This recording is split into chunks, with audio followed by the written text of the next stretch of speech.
Bueno, continuando con los grandes clásicos del suspenso, estamos con el libro de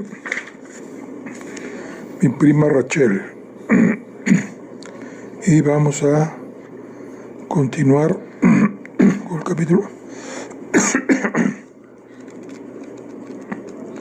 con el capítulo número 19.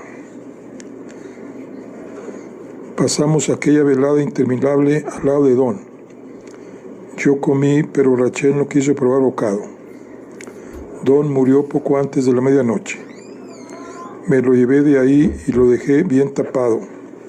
Al día siguiente lo enterraríamos.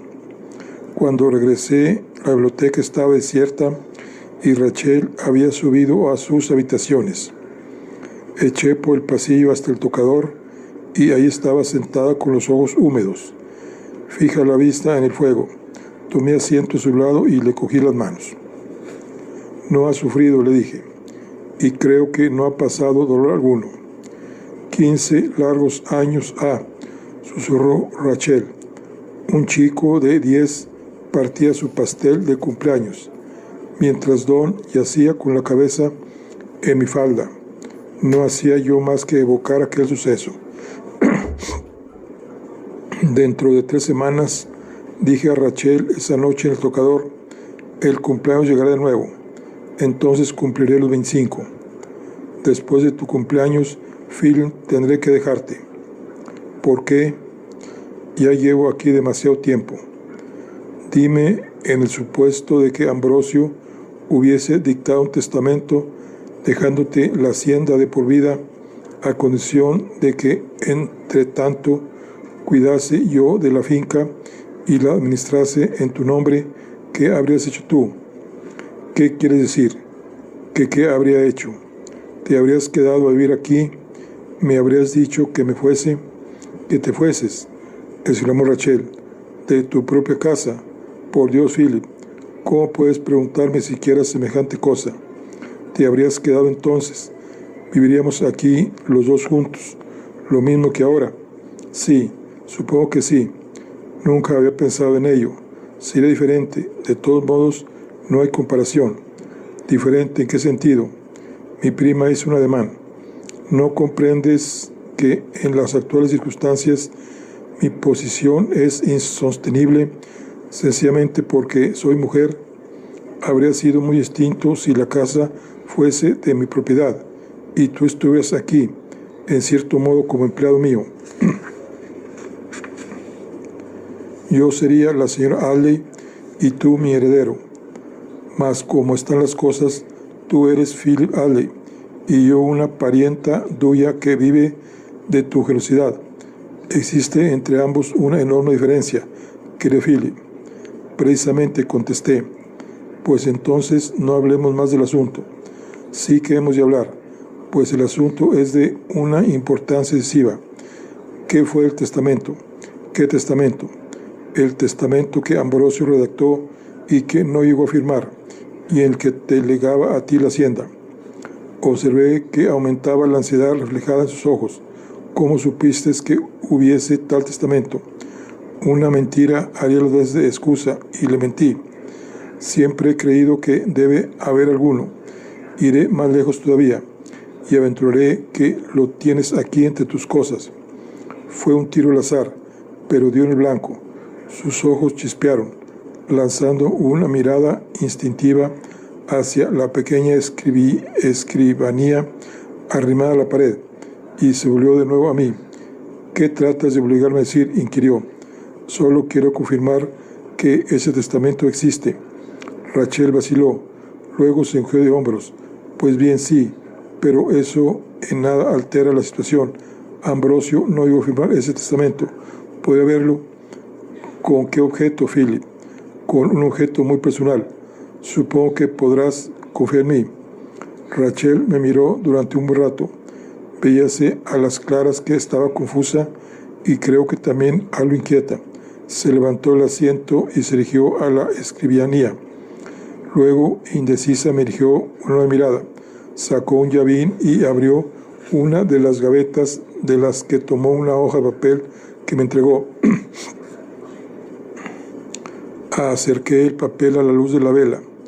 La letra era de Ambrosio, clara y segura, trazada de mano más firme que la carta que había yo leído esa tarde. La fecha era de noviembre del año anterior, cuando Rachel y él llevaban 7 meses casados. El encabezamiento rezaba: Última voluntad y testamento de Ambrosio Adley. Su contenido era exactamente lo que Ambrosio me escribía en su carta. La hacienda pasaba a poder Rachel de por vida, transferible a su muerte al mayor de los hijos que naciesen de su matrimonio, y si los hijos faltasen, entonces a mí, y estipulaba que la administración de los bienes quedaría en mis manos mientras Rachel viviese. Podría hacer una copia de este documento. Haz lo que quieras, Philip. Estaba pálida y se mostraba indiferente, como si nada le importase. Me quedaré con él por ahora y haré además una copia. Me senté a la escribanía, tomé papel y pluma y me puse a copiar mientras mi prima se inclinaba en su sillón. Comprendía yo que era necesario confirmar cuanto Ambrosio me decía en su carta, y aunque me repugnaba todo lo que tenía que decir, me obligué a interrogar a Rachel. Garabateaba tratando con la pluma. La copia del testamento continúa más una excusa que otra cosa, y me servía para mi objeto, no tener que mirarla. Veo que Ambrosio fechó esto en noviembre, comenté. ¿Tienes alguna idea de las razones que le impulsaron a hacer un testamento nuevo en esa época? Vuestro matrimonio se celebró en abril de ese año.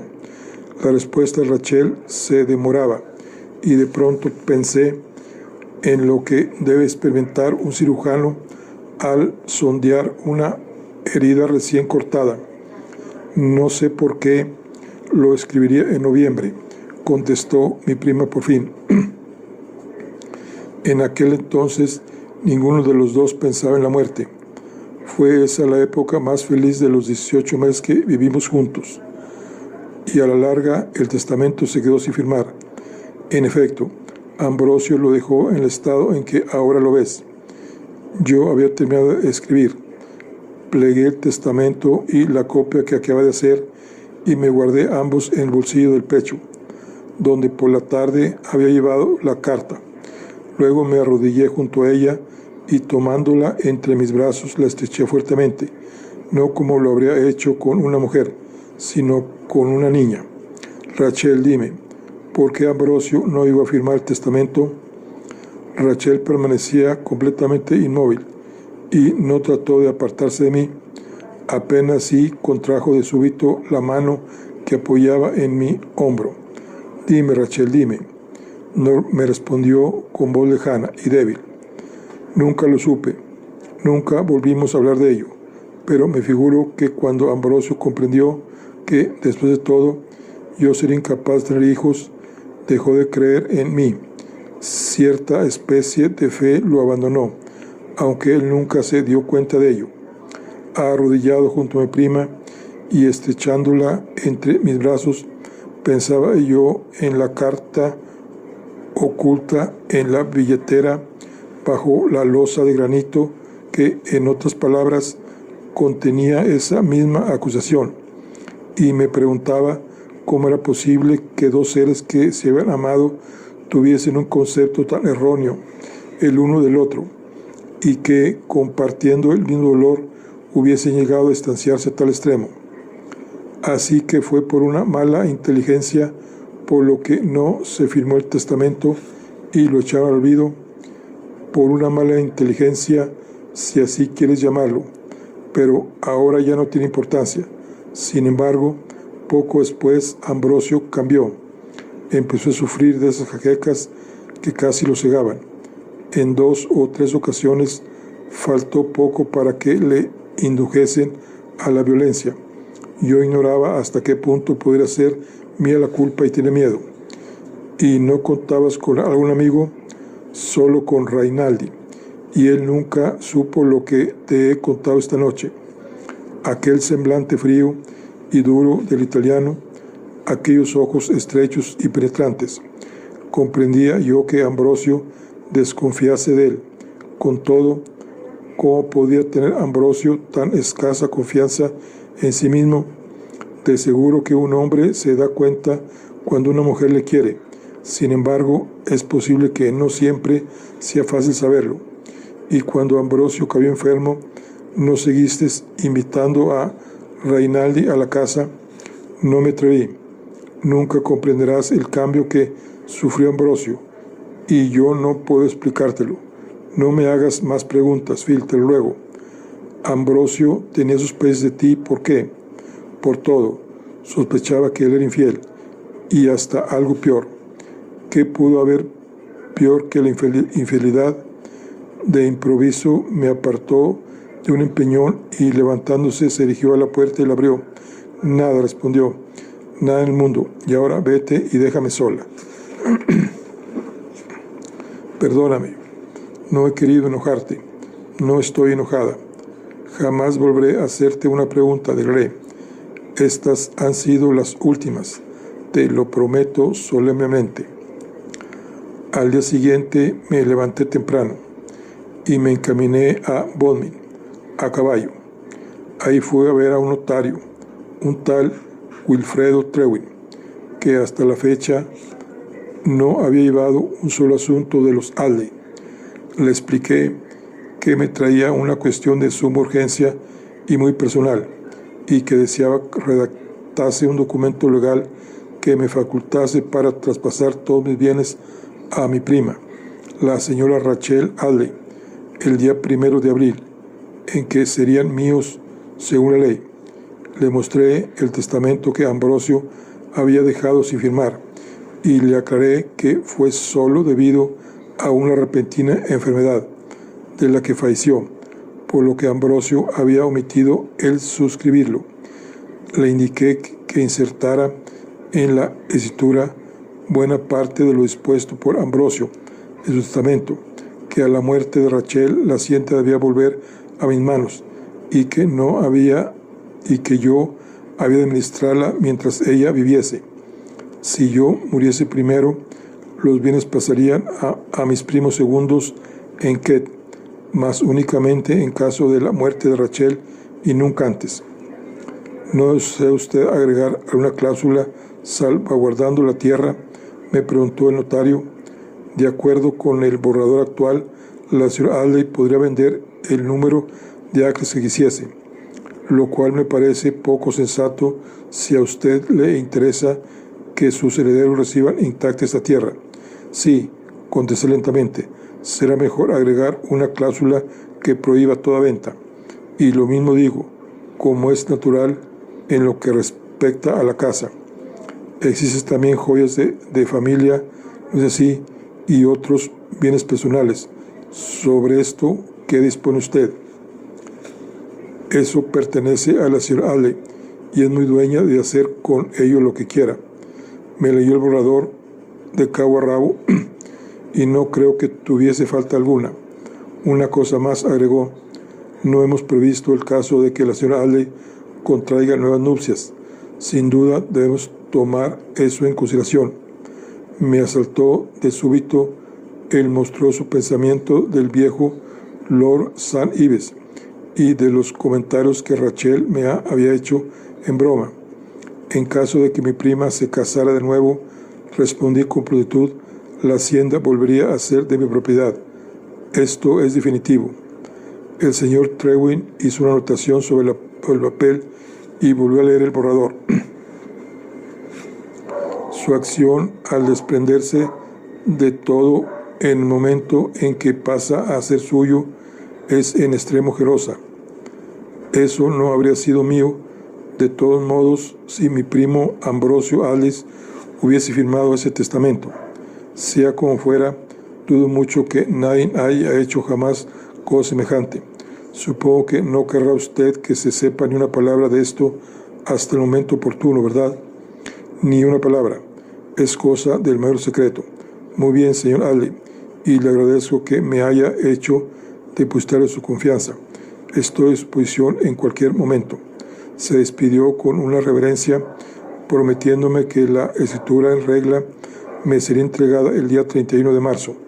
Cabalgué de vuelta por casa con un sentimiento de osadía en el corazón y si a mi padrino le daba un ataque de apoplejía cuando se enterase, nada importaba, le había ganado la partida. En cuanto a Rachel, ya no podría marcharse a Londres y abandonar su finca.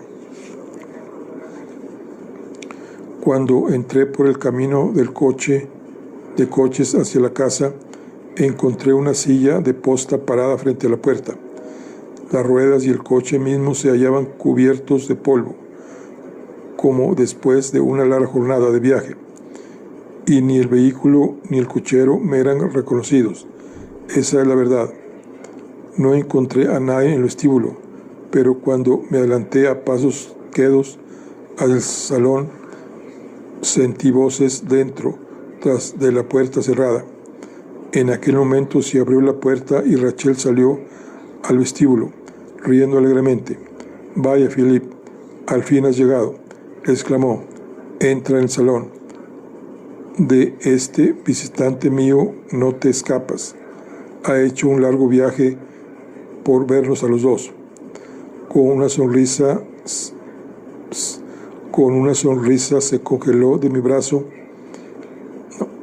Con una sonrisa se colgó de mi brazo y me llevó mal de mi agrado al interior del salón. Vi ahí acomodado a un individuo que se levantó del sillón y avanzó a mi encuentro con la mano extendida. «No me esperaba usted», me dijo, y le ruego me excuse. Tampoco yo le esperaba cuando le vi por primera vez. Era Rinaldi. Capítulo 20. Ignoro si mi semblante reflejaba mis sentimientos con la claridad con que los llevaba el corazón, aunque supongo que así sería, pues Rachel se apresuró a iniciar la conversación diciendo a Rinaldi que yo me pasaba la vida al aire libre, montando a caballo o caminando a pie. Nunca sabía ella por dónde. «Philip trabaja más que sus jornaleros», observó. Rachel tenía aún la mano sobre mi brazo, como para mostrarme al visitante, igual que habría hecho una maestra con un chico mohíno. «Le felicito por su espléndida finca», comentó Rinaldi. «No me extraña que su prima Rachel le haya tomado tal apego. Nunca la había visto con tan buen aspecto». «Mi prima», repuse, «es oriunda de esta región. No ha hecho más que volver a su medio». Sonrió Rinaldi. «Sí, así puede escribirse», la leve contracción de su rostro, y se dirigió a Rachel.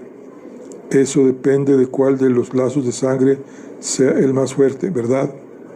Su joven pariente olvida que la madre de usted era de Roma, y debo agregar que usted se le parece más cada día. En las facciones solo». «Espero», objetó Rachel, «no en el tipo ni en el carácter. Philip, Rinaldi me dice que quisiera parar en una hostería, pero le he dicho que eso es absurdo. Bien, podemos poner un cuarto a su disposición, sin duda». La idea me llenó de desaliento, pero no podía negarme. «Por supuesto, daré órdenes en el acto, y despediré también la silla de posta, ya que no va usted a necesitarla. Me ha traído desde Exeter. Pagaré al conductor y ya pediré otra cuando regrese a Londres». Salí de la estancia con objeto de ordenar que dispusieran una habitación, y subí a mi dormitorio para tomar un baño y cambiarme antes de cenar. Desde mi ventana vi que Rinaldi salía y pagaba al conductor de la silla de posta, y que se demoraba luego unos momentos en el camino de coches, paseando la vista en torno suyo con aire de tasador. Tuve la impresión de que con una sola mirada había calculado el precio de la madera y computado el valor de árboles y plantas. Rachel debía de haberse reunido con él, y la oí que se reía. A poco los dos se pusieron a hablar en italiano. La puerta principal cerró. Habían entrado. Ganas me daban de quedarme en mi habitación y no bajar, podía mandar a John que me subiese la cena en una bandeja. Si mi prima y Reinaldi tenían tanto de qué hablar, sin mí podían hacerlo con más libertad. Sin embargo, era yo el anfitrión y no podía mostrarme descortés. Me bañé con parsimonia, me vestí de mala gana y bajé. Sobre el sentimiento de instintiva repugnancia que me causaba aquel hombre prevalecía la certeza de que no había venido sin algún propósito. Habría sabido Rachel de antemano que Reinaldi estaba en Inglaterra y que vendría a visitarla. El salón estaba solo Reinaldi, de pie junto a la chimenea. Habíase cambiado las ropas de viaje por una vestimenta apropiada y estaba examinando el retrato de mi abuela. Un rostro encantador, comentó, refiriéndose al retrato. Proviene usted de una estirpe agraciada. El retrato en sí no es de gran valor. Tal vez el Lely y el Knelly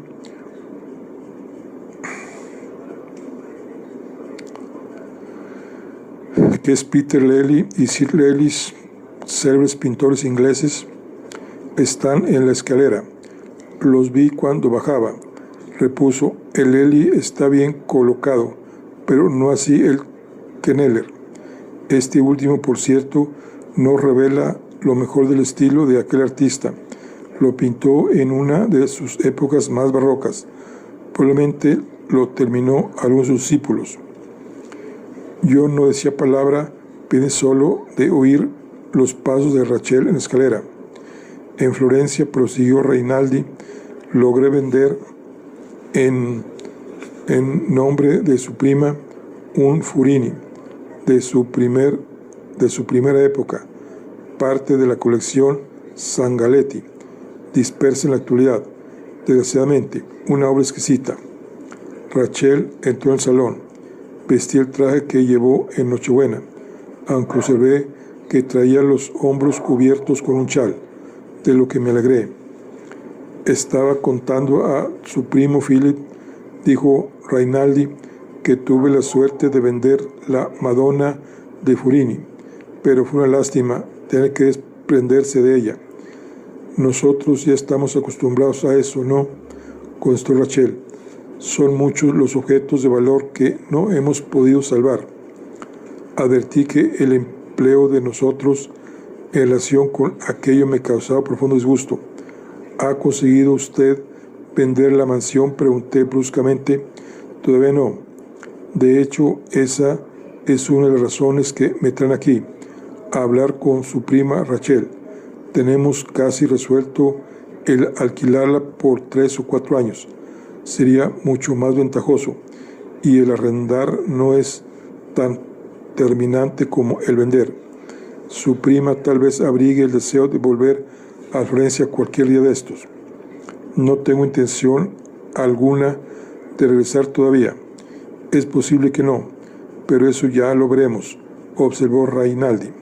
Secombe llegó a anunciarlo en la cena, y Rachel nos precedió por el vestíbulo hacia el comedor, riendo y recordando a Reinaldi lances de su pasada vida en Roma.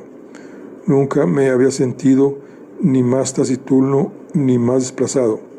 Mi prima y Reinaldi seguían citando personas y lugares, y de cuando en cuando Rachel me alargaba la mano sobre la mesa como habrá hecho con un niño.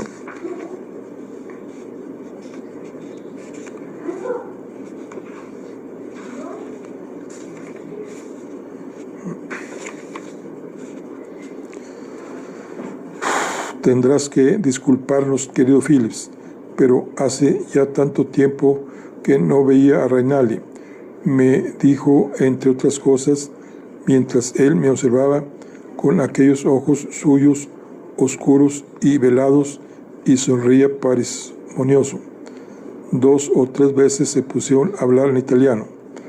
Reinaldi le contaba algo, y de pronto, al no hallar la palabra que buscaba, recurría a su lengua materna, excusándose a mí respecto con una leve inclinación de cabeza. Contestaba ella y en tanto que hablaba y oía yo brotar de sus labios aquellas palabras extrañas para mí, más velozmente, por cierto, que cuando ella y yo hablamos en inglés. Rachel se mostraba más animada y elocuente, aunque en cierto modo más dura, y cobraba una vivacidad desconocida que no hallaba yo muy de mi gusto. «Vas a perdonarme, Phyllis», dijo luego Rachel, levantándose por fin, «pero Ranaldi y yo tenemos que tratar de muchas cosas, y me trae varios documentos que requieren mi firma. Mejor será que vayamos a hacerlo en mi tocador. ¿Quieres ir a buscarnos más tarde?» «Creo que no. He pasado fuera todo el día, y en el despacho me aguarda la correspondencia». «Muy buenas noches». Rachel echó a andar, y Rainaldi la siguió. Los oí subir al piso alto. Yo salí, y anduve paseando por el jardín. Distinguía la luz del tocador, pero las cortinas estaban corridas. Ahora que mi prima y Rainaldi se hallaban solos, hablando en italiano, le referiría a Rachel nuestra conversación de la noche precedente. Le diría que yo me había llevado el testamento y hecho una copia del mismo, qué consejos le daría a él, qué papeles le habría traído a Rachel para firmar. Seguí vagando por el jardín hasta que oí dar las 10 en el reloj del campanario. Esa era para mí la hora en que Rachel me despedía. Lo sería también para Rainaldi. Me detuve al borde del césped y me puse a observar la ventana de prima. La luz seguía encendida en el tocador, y yo esperando, vigilante. Las manos y los pies se me quedaban fríos. La noche estaba oscura y totalmente desprovista de encanto. Acaban de dar las 11 cuando se apagó la luz del tocador, y en su lugar encendióse la del dormitorio azul. Entré en la casa y subí a mi habitación. Acababa de quitarme la casaca y la corbata y de arrojarla sobre una silla cuando oí que llamaban quedamente a la puerta. La abrí. Era mi prima, que aún no se había desvestido, cubierto los hombros todavía con el chal. «Vengo a desearte las buenas noches», me dijo. «Gracias, te deseo otro tanto». Rachel bajó la vista y descubrió mis botas sucias de barro. «¿Dónde has andado toda la noche?» «Allá afuera, paseando por el jardín». «¿Por qué no viniste al tocador a tomar tu tisana?» «No tenía el menor interés. Rainaldi es un viejo amigo mío, bien lo sabes. Teníamos mucho de qué hablar. ¿Y acaso por ser un amigo más viejo que yo le permitiste quedarte en tu tocador hasta las 11? Eran las 11 ya», respondió ella. «Ni cuenta me di. ¿Cuánto tiempo va a estar aquí? Eso depende de ti. Si eres cortés y le invitas, se quedará unos 3 días. No le es posible por más tiempo. Tiene que regresar a Londres. Ya que tú me lo pides, tendré que invitarle». Rainaldi estuvo con nosotros no 3 días, sino 7, y no hallé motivo para cambiar de opinión acerca de él. Lo que más me desagradaba, me figuro, era su aire de tolerancia para conmigo, como si fuese yo un chiquillo a quien era preciso complacer. Cierta tarde, ausente Rachel, que se había retirado a cambiarse para la cena, Rainaldi me dijo: «Usted y su padrino fueron muy generosos celando a su prima Rachel una asignación». Me escribió una carta muy emocionada. «Era lo menos que le debía nuestra hacienda», contesté, con la esperanza de que el tono de mi voz le disuadase de continuar la conversación. No iba yo a contarle lo que sucedería dentro de 3 semanas. «Sabrá usted, quizá», prosiguió Rainaldi, «que aparte de esa asignación, su prima carece en absoluto de recursos personales, si no es el producto de lo que pudo vender por cuenta suya de cuando en cuando. Este cambio de aires le ha favorecido mucho. Me parece, sin embargo, que no tardará en echar de menos la vida de la sociedad a la que estaba acostumbrada en Florencia. Esa es la verdadera causa de que no me decida a desprenderme de la mansión. Esos vínculos son muy poderosos. Por supuesto, quizá fuera más sensato acabar por vender la mansión y que Rachel contara con un pisito en Florencia, o bien que se mandara a construir una casa modesta en Fiesole. Tiene muchos amigos que no piensan prescindir de su compañía, yo entre ellos. Cuando nos vimos por primera vez, me dijo usted que mi prima era una mujer impulsiva. Sin duda seguirá siéndolo y vivirá siempre donde le venga en gana, sin duda, aunque dado el carácter de sus impulsos, no siempre le han traído la felicidad.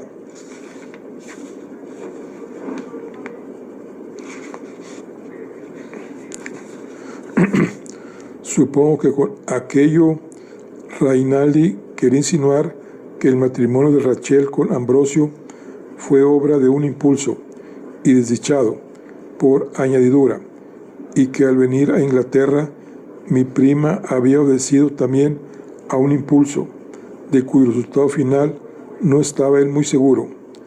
Rainaldi ejercía cierto poder sobre ella, como administrador de sus bienes, y tal poder era tal vez capaz de conseguir que ella volviese a Florencia. Estaba yo seguro de que era ese el propósito de su visita, y también posiblemente el de hacer saber a Rachel que la asignación que la hacienda le pasaba no bastaría para sostenerla indefinidamente. La carta de triunfo estaba en mis manos y Rainaldi lo ignoraba. De ahí a 3 semanas mi prima se vería libre de él para siempre. Debe de ser una experiencia bastante insólita, dada la educación que recibió usted, hospedar a una mujer en su casa y por varios meses como van ya, observó Rainaldi. ¿No le ha incomodado? Por el contrario, lo encuentro muy agradable. Con todo, es un medicamento algo fuerte para un hombre como usted, joven y sin experiencia. Una dosis excesiva podría perjudicarle. A los 25 años o poco menos, creo saber qué medicamento me conviene. Eso mismo creía su primo Ambrosio a los 43, pero ya se vio que estaba equivocado. ¿Qué significa esto? ¿Una advertencia o un consejo? Las dos cosas, si las interpreta usted bien. Y ahora, con su permiso, tengo que ir a mudarme de ropa. Supongo que tal era el método que Rainaldi adoptaba para introducir una cuña entre mi prima y yo, dejar caer una palabra poco nociva de por sí, aunque con ponzoña, suficiente para envenenar el aire.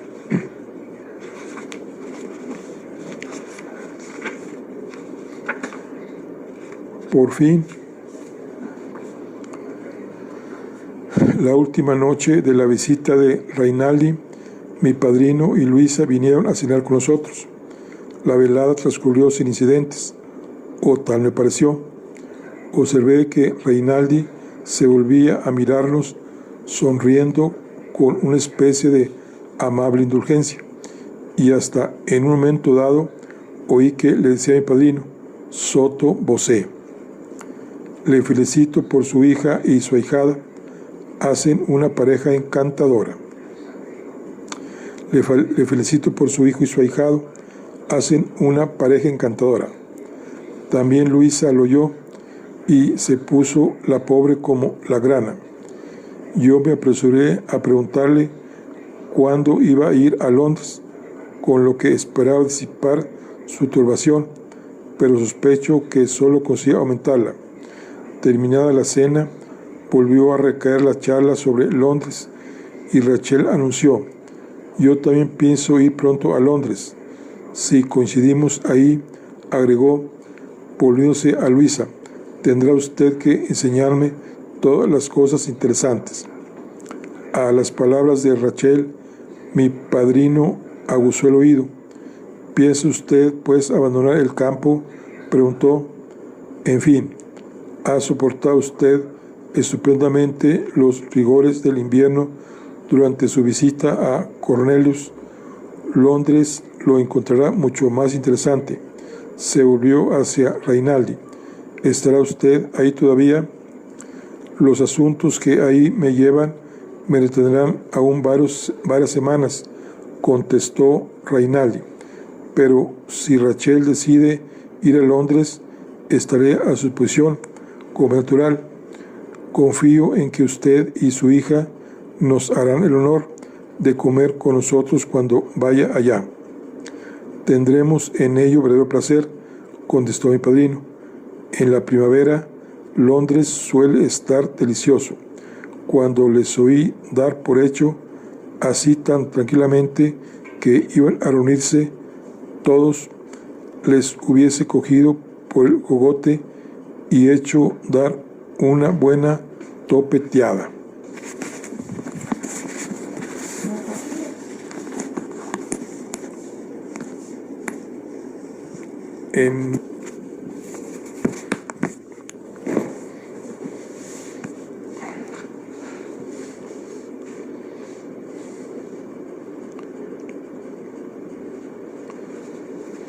Y hecho dar una buena topeteada.